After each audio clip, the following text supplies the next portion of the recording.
We are going to jump into pick and ban right away. And starting off with a Cinder ban and a Zac ban. The bans we saw last time around, Zac just being so powerful and Galio being taken away. Maybe Ixu feeling a little bit more of that carry power once again instead of trying to go for that Galio, making sure that he can be playing something that can carry the game. If he's feeling on fire, you gotta let them do it. Sometimes we do see some extra bans on the side of red side if, you know, the team that was on the red side last time does win with a particular champion. But I don't think MVP is going to ban out something like Jace. It just doesn't seem like a strong enough pick to just straight up ban it in the first phase. I agree. You know, there was also the Kennen and Fiora bans that came out in the second rotation, and the Jace was taken relatively early, and they know what to do against it. You just don't pick Sejuani into it again. That is a pick that we can just forget it ever happened, and the Thresh gets taken away, and it looks like these teams might have been scrimming to the point where Thresh has been a very contested pick, just playmaking in the bottom lane, a little bit more exciting and action-packed than the Namis or Karma that we're so used to seeing. We see a Varus first pick, and we were talking a lot about Ixu, but Teddy was definitely low-key in the back, landing those roots and just doing a ton of damage. Had a really cool kind of flare fight towards the end where he really, I think it was Ian on the Talia. Oh yeah, he hit that crazy crit. Yeah, and he almost killed Maha in the same fight. And, well, the priority of Varus goes up because of that last ban Ashe. So they remove the 2 utility carries because before the Jhin was kind of the third guy that you'd pick if you want to have utility in the bottom lane. Is that going to be the Xayah? Oh, do it. Boy. Don't think about it, just do it. Yeah. There it is. Okay, so we got Karma, Xayah bottom lane, potentially. Potentially. Karma is a flex pick. But really cool to see that here. Lots of changes coming into LCK Summer. It did get banned the first time around, so definitely Maha must be quite proud. Or that's not the right word. That's a word I just made up. He must be quite good at Xayah. Let's just go back to simple stuff. He might be proud of his Xayah play. It's also a potential possibility. I mean, I love the change here, though. Instead of going for, let's rely on each other, let's just have our individual strength shine through here, because the team coordination was just so off that going to a more individualistic style is what I'd recommend for MVP. Looks like we might be seeing Zyra Varus bot lane once again for Jhin Air. They do lock that in. This time, does pick up his Lee Sin. That was banned last time, so you can expect him to be super aggressive on the Lee Sin. He's been playing this pick for quite some time and just always goes for crazy invades. He has so many opportunities on the map, and last time the Zyra and Varus were susceptible to getting what? Oh, what? Blitz Xayah? Okay. Well, that is Max, and it is his birthday, so we shouldn't be too surprised. Enough with the birthday picks, man. We saw him, they played Blitzcrank in the match against KT Rose. I didn't really like it too much.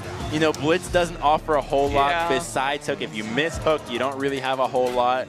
Not sure about the synergy with Xayah. I've never seen this lane before, so this is a moment that has never existed before. It definitely, you know, with the combo that Blitzcrank has, you definitely can get an easy root from the Xayah, and that means if you can land that root after all of that that CC from Blitzcrank, it definitely means that you will have a lot of time to do damage, right? But the thing is, you have to consider that hook can get blocked by Zyra plants. Every time, just save your plants for any time the hook comes out, and then bam, you pop him up, and then he has to get a plant in his face. Poor plant, though. It lives and dies in the span of half a second. Sounds like the plants that I take care of. I had to buy. I bought a cactus because that's the only thing I could take care of. Yeah, you got a cactus yesterday. Yeah, or a couple of days ago. That was interesting. I won't spoil too much about the cactus. I know you'll reveal it in the future. There's not a whole lot to say about it. You know, I couldn't take care of a cat, so I had to go to a non-movable object that is a lot easier to handle. So we did have our second phase of bans come through. The Jace and Fiora banned out by MVP. The Kennen and Graves banned out by Jhin Air. Yeah, no carries topside. Let's not have Ixu trying to take over the matchup, and the Gragas gets locked in. It can be a flex. You don't really want to see it in the jungle because he's not so powerful. Much better in the top lane with that triple ring build that is just so popular nowadays. And so MVP going with a wildly different composition. Lots of disposition from them with the Blitzcrank, the Gragas just trying to basically make a bounce house out of Jhin Air. They do have that extra speed up from Karma too as a team, so it makes engaging quite easy. And we could see a bit of disengage from Jin perhaps. They already do have the kick. They have Zyra. But what is their last pick going to be? A Shen, he's powerful right now. He can save people if necessary. He's strong in the top lane. But Ixu did favor that top lane carry last game. So with those 3 banned, I really wonder what he's going for. Ooh. Yes, yes, Jarvan. Oh my God. Okay, so Jarvan right now, he's in such a bizarre spot because of the picks in the top lane. But I've been hearing rumors from great Jarvan players. I'm not going to spoil who. Viable into Gragas top. That's the only matchup you can really play him into right now. And so the fact that the Gragas gets locked in, he sees the opportunity for it, and once again, another carry. And Sejuani, man, what? Why? What's with the Sejuani, man? Why would you do this to yourself? Well, you were talking about it being a pick into Gragas, right? Maybe they want to go with Sejuani top, throw Gragas into the jungle. Jesus. So maybe the Sejuani is good against the Jarvan. Better than against the Jace, I hope. Yeah, I mean, they must have gotten the wrong patch notes on this because who said there's no damage? Where's the damage from MVP? It's Sejuani Gragas. You're never going to kill Jarvan. It's Gragas Karma. If that's true. Kuzan has a Banshee's Veil, he's not dying. It's just Xayah. It's like maybe if they had some kind of super hard carry AD, like a Twitch or something, or a Kog'Maw, maybe then this composition would make some more sense. But the Xayah, I don't know. This is kind of a weird pick ban for me, Crumbs. I mean, we'll give them the benefit of the doubt, right? We've never seen a comp like this on this patch, so maybe they've got some tricks up their sleeve. Maybe they really sharpen up their engages and make sure that they're cohesive as a 5-man unit. Karma does offer a lot of damage, but she does tend to fall off into the lake, and when the magic resist items really start coming up, and now that mid laners can buy that Banshee's Veil for 1 spell of damage, the Karma does get to fall off a little bit in the DPS, but she does make those tanks crazily difficult to kill. And you look at the Jin-Air's lineup, we got Ixu on a very aggressive champion in the top lane once again. If this guy pops off again, I mean, he a lot during the downtime. The thing is, this time around, the Jarvan does not have nearly as much pressure onto turrets as the Jace. He has to walk up into melee range. It's not like the Jace where if he gets left alone, he can just demolish a tower. So a bit of a softer split pusher, but nonetheless, still, they can go for that 1-3-1. Talia in the bottom lane, Jarvan in the top, and then the dual lane in the mid lane. Just the style that Jin-Air loves to play. Well, guys, we're going to jump into game number 2 right now. Let's jump onto the Rift.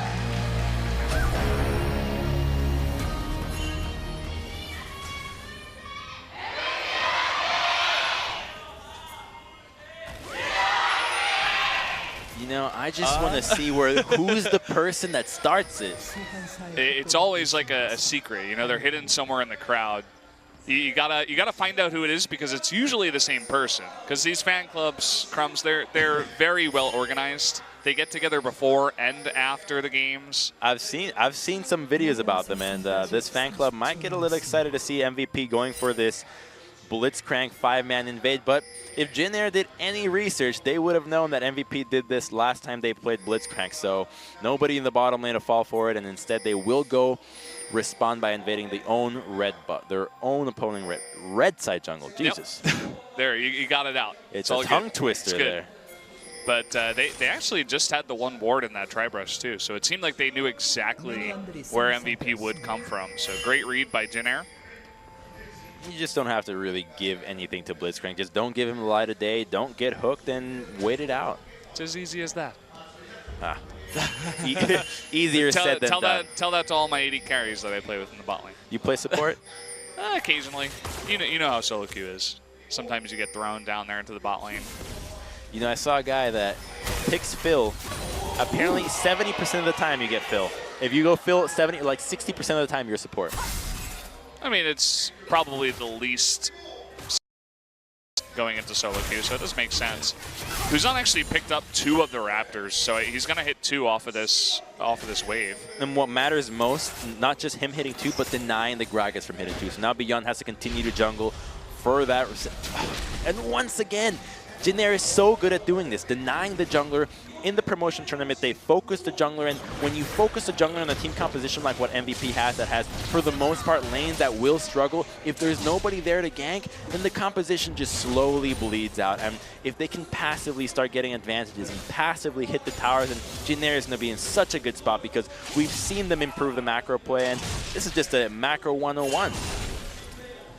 Yeah, we talked a little bit about He definitely put a lot of pressure on this guy to perform, and he's a little bit inconsistent. At least he was in spring, but in the promotion matches, he looked really good. And when he pops off, when he gets a really good start and gets a couple of kills, this guy does perform. And he's a rookie, right? That's the crazy thing about it. When he made his debut, started playing, he was able to solo kill Peanut. How many rookies can go ahead and say something like that? It's really impressive, and it's promising to see that a guy is being given so much power and access to do whatever he wants in the team, and everybody's rallying around him, and he's putting it to good use. The inconsistency issues, sure, but you know, what can you really expect when you have somebody brand new? You're not going to just randomly find another faker and suddenly you're the best team ever. Maybe someday. Everybody's looking for the, he's on the new coming of the Messiah of League of Legends. There is a baby faker out there. But everybody's trying to be baby faker these days. Yeah. Maybe someday we'll get the real baby faker. And already, look at the CS lead top side. 24-13, just walking up in front, making sure that he doesn't get any of those CS. That's a 11 CS gold lead under 4 minutes. That's so painful to watch.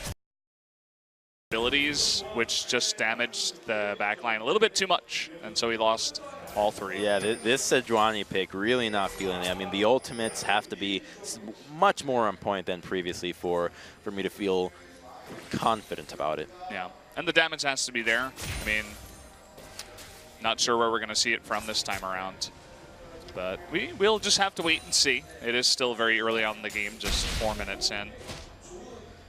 Gragas going with the jungle item right away into control ward, so lots of vision there. Expecting to be playing really aggressive, and they're gonna cross in that Raptor camp. They had a lot of control over Raptor camp previous game. MVP is Graves, and that's a level 4 though. He can fight this. There's minion aggro on to Beyond. He can't fight this. Well, he was attempting. But he's here comes sticking Karma. around, actually. Karma is going to get there first. Looks like Beyond was able to pick that up. Ian is a little bit low. Ed going to come in from the top side. Flash on in. Will jump onto Ixu. Ed's Will dead. he turn this around? What? He What does, and there's the first blood What? to the MT. Oh, boy. What is going on with Ed today? They must have had some birthday celebrations or something, because there's so lack of communication from MVP. They're just not strong enough to fight it. That death is just so much more worse than what it looks like for ADD. Forced to use the teleport, misses out on the wave, burns his flash. Could it be worse? I can't really think of how. If didn't burn his flash as well. Oh yeah, I mean, actually. If they got the flash and somehow were able to disengage, then it would have been okay. You know, that would have been pretty good. You know, aggressive from there on out. But as you were saying, just stepping a little bit too far forward, and Ixu able to come in for the follow-up. Flash couldn't save him. And it's just classic MVP, man. These guys have, when they see somebody, they just cannot say no. They gotta go for the kills. And here, just let him go, but just run away. Continues to chase. Oh boy. I mean, it's the boar, man. Yeah. It's the boar. Sejuani, he's trying to take control of the boar. The boar just won't listen. Sejuani says no. It's no, please. When you're riding a boar that big, it's kind of hard to take control sometimes. So you got to understand, guys. Yeah, makes a lot of, I mean, I've never ridden a boar, but I imagine I would not have a whole lot of control over it, especially a Russian boar out of all things. Oh, yeah. Well, MT is having a pretty fun time so far, sitting at 1-0. We do have a Ocean Drake to start, so it's not going to be, you know, just Beyond coming on in and getting an Infernal Drake for free this time or anything like that. And same can be said for MT this time around. But even though it's an Ocean Dragon that's not so crazily contested, I think we can understand what Jin Air's plan is going to be right now. They got that lead in the top side that Jarvan was getting, and he built a team at early on, which means that he's going to have so much pushing power over ADD. That means that he can just keep pushing topside, and they never have to revisit that lane. All they have to do is keep the pressure bottom, keep the pressure in mid, and they can continue to grow that CS lead. And ADD trying to clear out the control ward. He will get it. Oh boy, I mean, he's gonna get it, but Jarvan is 6 right now. They can't engage. There it is, the ultimate. Talia is coming. Talia comes on over. Whoa, okay, he can jump over that wall. The damage follow-up, extremely tanky. The shield from Karma keeps him alive. No, he flashed. They will turn it around. Ixu does go down. Here comes MT though, looking to get onto Ian. Lands that Q onto Beyond. Actually takes a ton of damage. MT might have gone too far. There's the double kill. Will trade the 1-for-1. Kuzan, can he follow up? Doesn't look like it. Very close engage there. Talia going straight into the Jarvan Jacuzzi there, and they trade 1-for-1, and it's worthwhile for Jin Air. However, they are able to still deny more waves, and the TP does get burned from Ixu. You do want to see them play a little bit more towards the bottom side. Let's take another look at that replay right there. Going for the control ward. Maybe if he engaged a little bit sooner, he might have been able to stop the control ward from dying as well as the knockup hitting.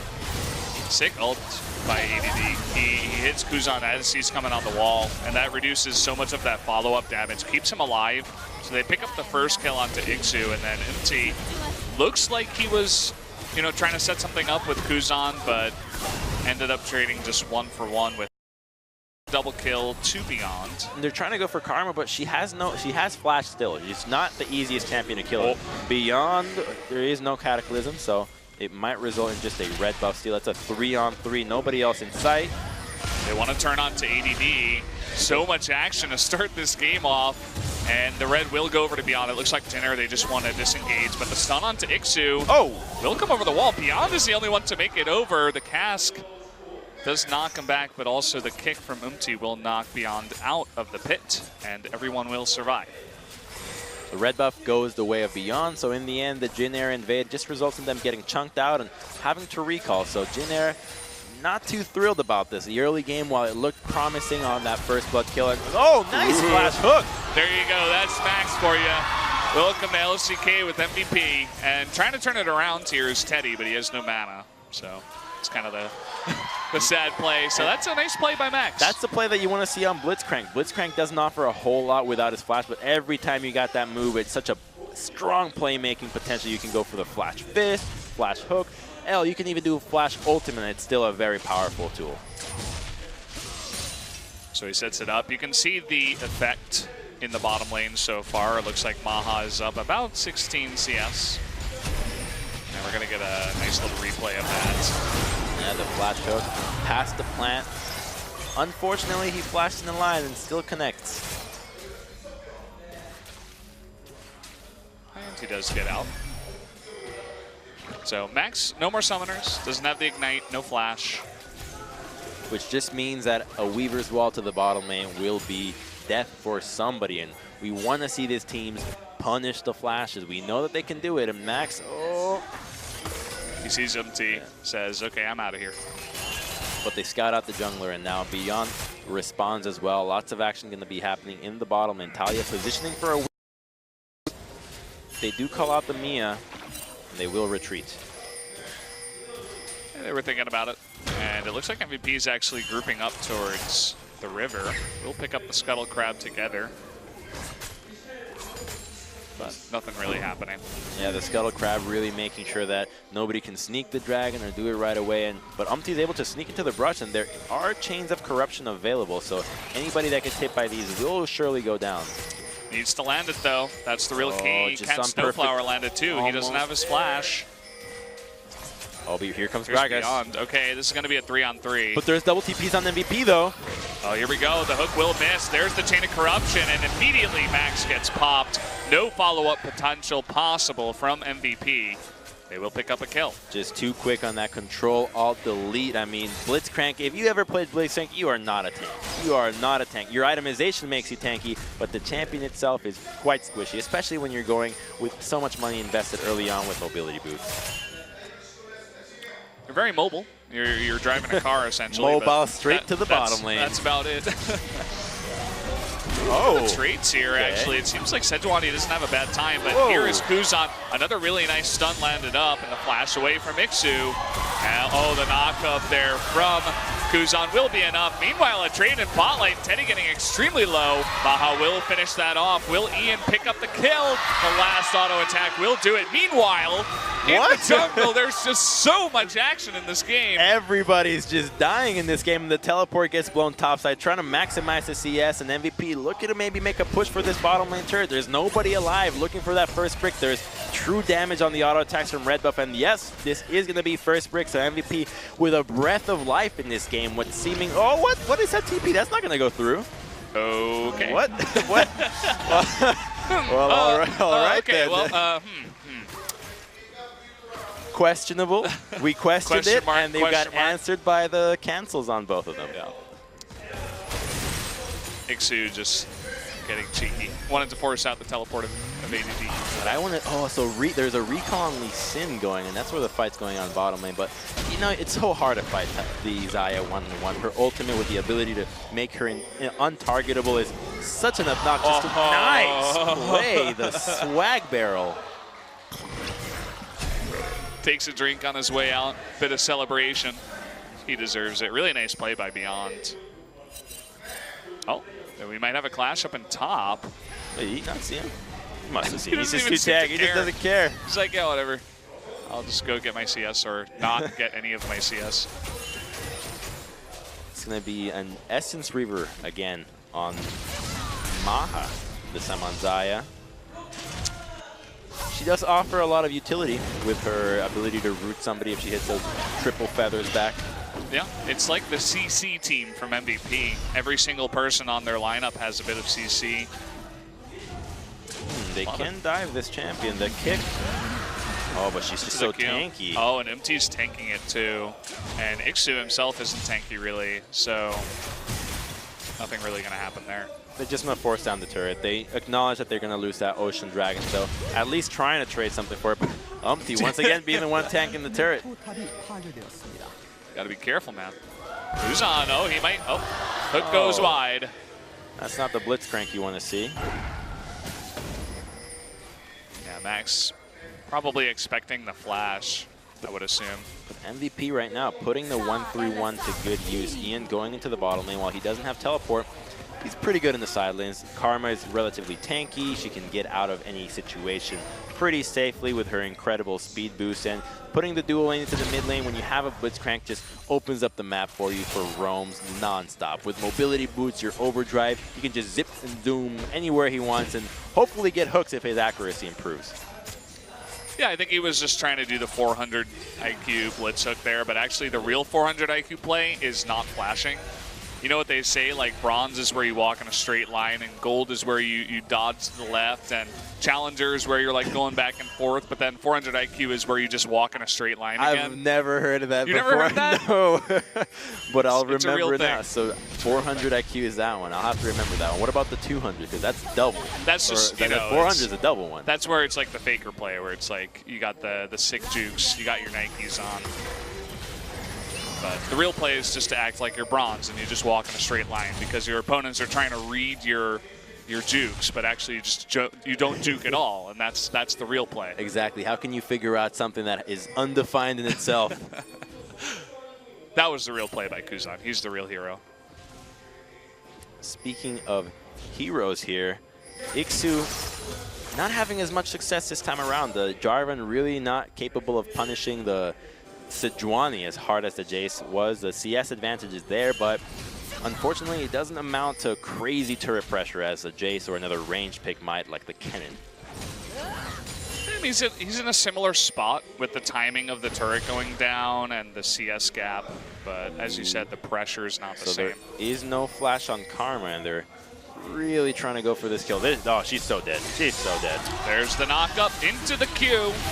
And I was wondering even if they were going to go for the kick, but it seems like they felt it was necessary, and that's a very easy pickup onto Ian.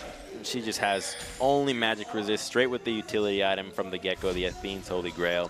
So the utility Karma is going to really be coming online when she starts grouping up with the team, and unfortunately right now not the case, and it looks like our first instance of Herald. Oh no, Harold! Not its eyeball. Don't poke him there. Why would its eye be in the back, though? Does it not have frontal eyes? It has like feelers. You can see those big purple feelers. And then the eyes in the back. Feelers? Yeah, I mean, Are they? they look like feelers. Wait, is that the name? I Would don't you know. call it a feeler?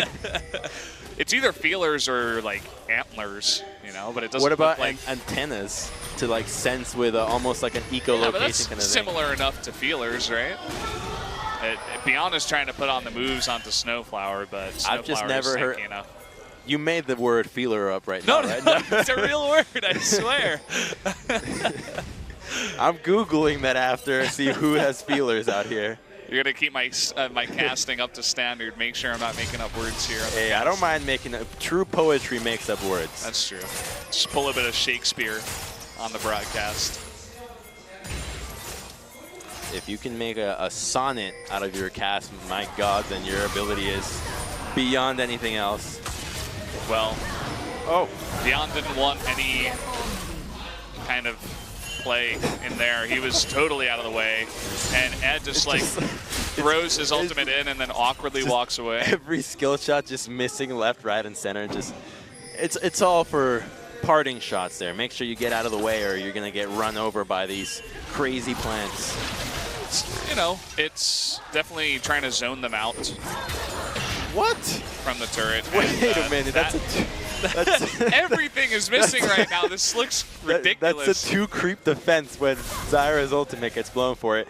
And that's not going to be coming back up for the Dragon. It's a minute until Dragon is up, and you really would want to have that. So Jin Air will have to reassess it, what they want to do about this objective here now that they don't have the Zyra ultimate to maybe fight for Vision, or they will have to fight for the Dragon a little bit later. So MVP looking to perhaps set up quickly and pull the trigger as soon as possible to make sure they have an ultimate advantage. You were talking about that Infernal Drake, and it seems like both teams are looking for a pick down here in bot before that Drake spawns, but doesn't happen. Both MT and Beyond will have to go home with their hands empty, as there's just no play down bot.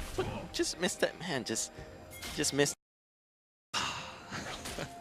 It's like you see money. It's like you see money on the ground and you just don't take it. It's like Bill Gates. You know, it's not worth it for him to pick up. He already has so much. It only is worth it the time it takes for him to pick up money off the ground. It has to be like $10,000 for the 2 seconds it would take him for it to be worth it. And Ixu just feeling the same way from the confidence from game one. Jarvan, he's got a lot of fancy army. It wouldn't be armor, rather. I wouldn't be surprised if he's got a lot of money. Well, he is a prince. The Damascene prince, right? There you go. So lots of players grouping up towards that Infernal Drake. I don't really see any engage happening just yet. It's only Ian down at bottom. But still no crazy vision happening. You want to see Jin Air group up, jungler and support. They're kind of trying to group up. They almost seem like reverse magnets. When one goes one way, the other one just wants to go the other way. And that is what plagued Umpty. He kept going on by himself, and that's what you expected of somebody that is a rookie, to kind of be missing that ability to see the pressure, to play as a unit. And not much is going to happen off this trade. It's still just kind of like a tank-on-tank battle. So they're just going to be fighting each other, making sure that nobody can teleport onto the fight into a better position. So far, MVP with a pretty good position here, but here comes the ball. MT coming on in, and it will go over to MVP Beyond.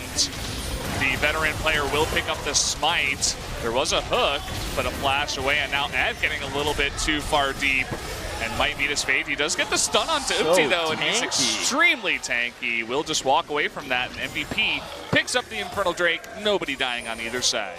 But, you know, I don't think that Infernal Drake does a whole lot for them. Even Karma's not building AP. She went Ardent Sensor. There's still not a whole lot of AD on Maha, so I gotta say, it seems more of a deny Dragon here and want to set up for the Elder, because there's really no use for this Dragon for this team composition. It's true. You don't say that too often about Infernal Drake, but I suppose in this situation, with this kind of composition, maybe this is the new 7.10. Try to make Fire Dragon as useless as possible. Oh, Beyond, he's behind the enemy lines here. He is really slippery though, and there is not enough damage to follow up. So he's got his fake beard and hat on. He's trying to be one of the enemy, but will get away with it, and he does get out scot-free. Just one guy on the border tapping him. Ixu trying to make things awkward. And he does get the knock-up onto Max. Will force the flash away. As you said before, definitely takes away a lot of the playmaking potential on the blitz. No Cataclysm used, and AGD will be fighting for Ixu. They just don't care about each other anymore. They've had enough. But a push onto mid lane from MVP. That turret's almost gone. This wave surely will take that tower, and Jin Air doesn't want to defend this. There's too many people from MVP to really try to stick here and potentially get hooked, engaged. Just not worth their effort. And instead, they will send the Talia to the... What? All right, so they're just trading back and forth. She does have that stun when you get your spells off on Sejuani. And and MVP walks away with the blue buff, and just a very different team this time around. They seem a lot more coordinated, and it seems like when they don't include Sejuani into as many plays as possible, they have more playmaking on their side, they seem to be more coordinated. And that's what we wanted to see. Individuality. Make these guys have to make their own plays instead of having to say, hey, I want you to set me up so that I can deal the damage and then I'll follow it up. Just too many steps. Umti with the early smite there, and they try to set it up.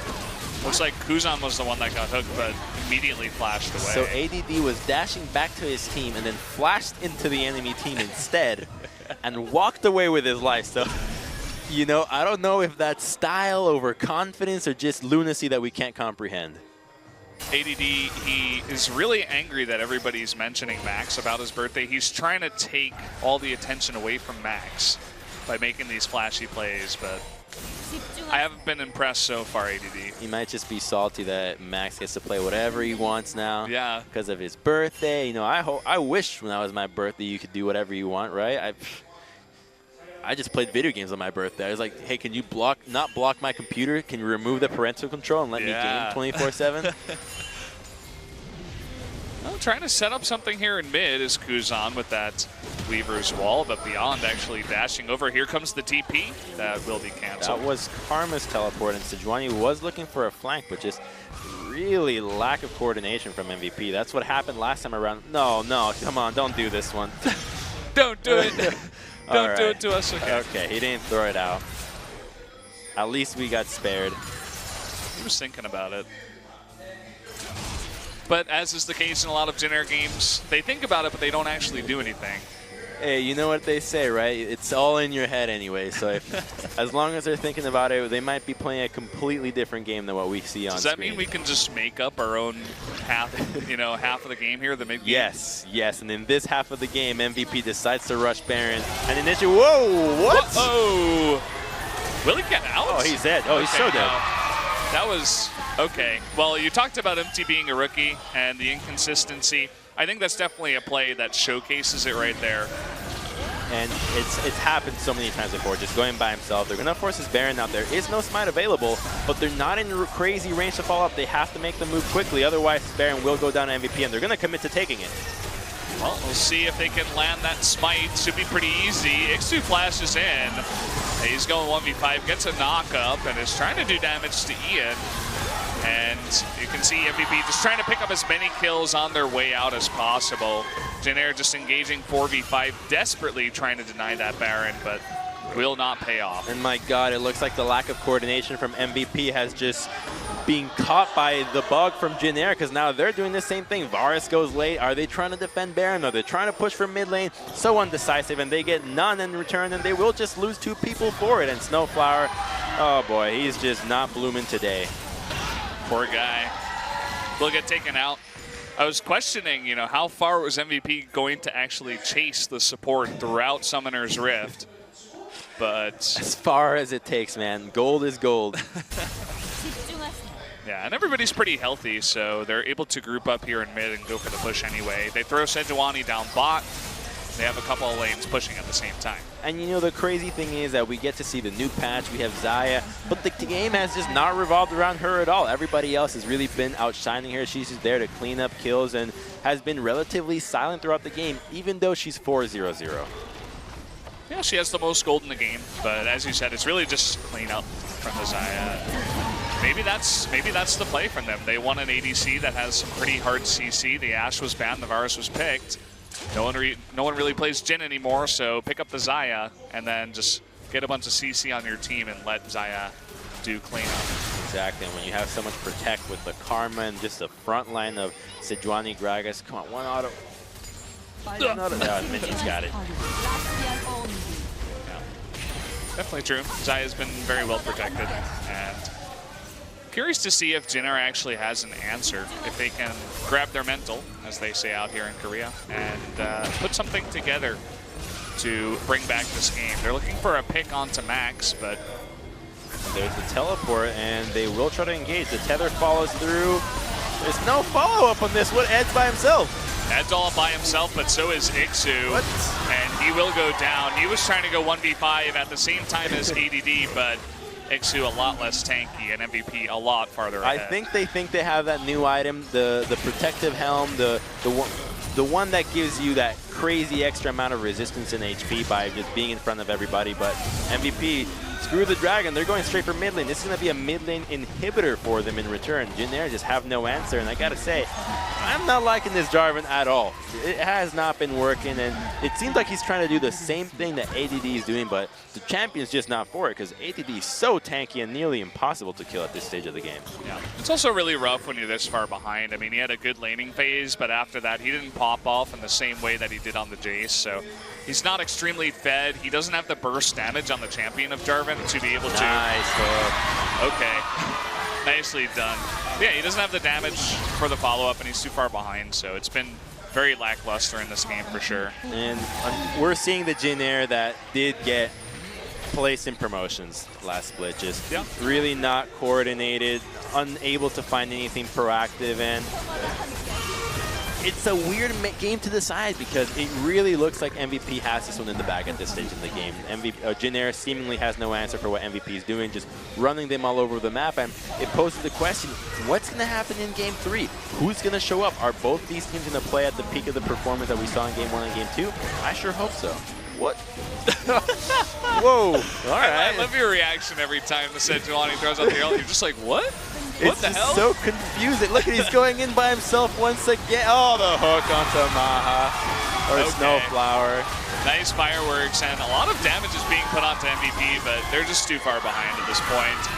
MVP with a nice cleanup. Looks like Teddy will be going down too. And they're going to be able to close out the game in under 30 minutes. Such a decisive win for MVP.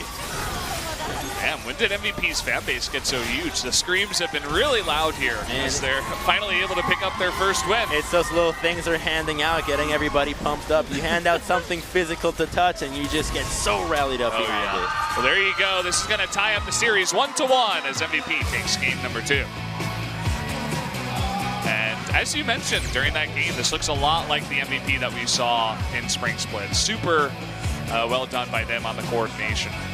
Yeah, greatly decisive. A good shift from Game 1. They understood that Game 1, there was so much wrong with it. Don't worry about it. You know how to play the game. You made playoffs last time. Come on, right? So they can just get confident and start putting the pedal to the metal, because if they keep things up and they start succeeding, they can legitimately make a run for Worlds, barring they will most likely have to face Samsung or try to at least beat the level of Samsung, which is quite the tall order. But if anybody can do it, it would be MVP or the Freaks, because rookies always surprise. There's always a story to be made by them. There's always, everybody has to start from ground zero. And when we follow these players' stories, it's always interesting to see the development that they can reach when you give them time and when you give them the proper coaching staff in the right direction.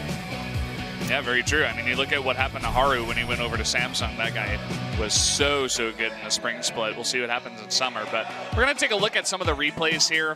You can see Jin they were trying to set up some stuff, and this ended up going the opposite way. Actually went over to MVP this fight. This was just such an overconfident play from Jin after getting that first blood. It seemingly looked like their early game was going to go their way once again, but just a kind of weird choice selection of targets, going for the Sejuani, then the Karma with the Gragas at the same time, and here the flash hook straight into the plant. Knows that Zyra's play pattern will be to place a plant over the hook, but he just flashes right over it, and unfortunately Snowflower did flash in the line and gets hit right away.